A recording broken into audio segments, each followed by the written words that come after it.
hatuzungumzi habari ya dini, tunazungumza habari ya dhambi. Maana dhambi kila mtu na dini zote dhambi zinatenda. Kitakachokusaidia wewe kuacha dhambi sio dini.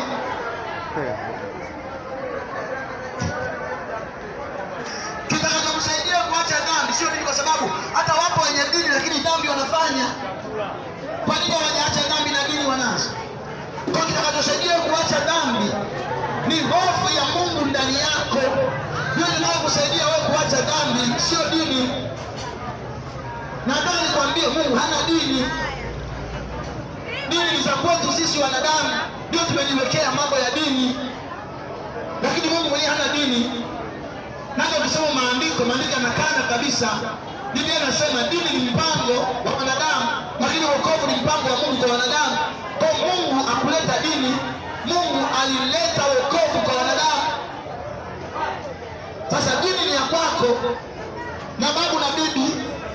Mungu hana mpango na dini, ana mpango na wokovu.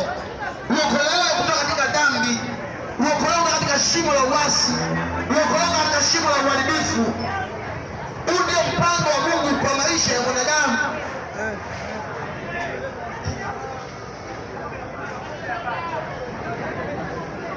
Kwa hiyo roho inayotenda dhambi ndio inayokufa.